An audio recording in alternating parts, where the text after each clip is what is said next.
Sa pagtatapos ng 30th Police Community Relations Month, naging matagumpay ang isinagawang PCR Month Culmination Ceremony ng Police Regional Office Bangsamoro Autonomous Region sa Salipada, Pendatun, Maguindanao del Norte. Pacho-woman Veronica Lagi sa balita.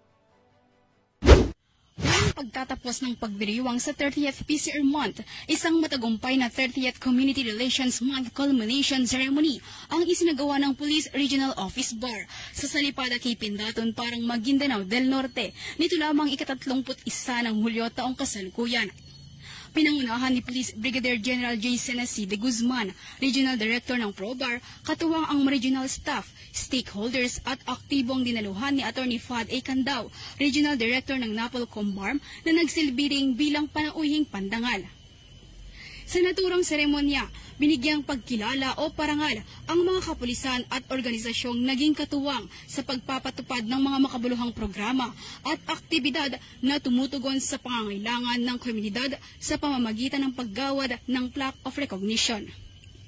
Ang pagdiriwang ng 30th Police Community Relations Month Culmination ay naglalayong kililanin at ipagdiwang ang matagumpay na pagtutulungan ng kapulisan at sambayanan tungo sa pagpapanatili ng kapayapaan at kaayusan sa mga komunidad.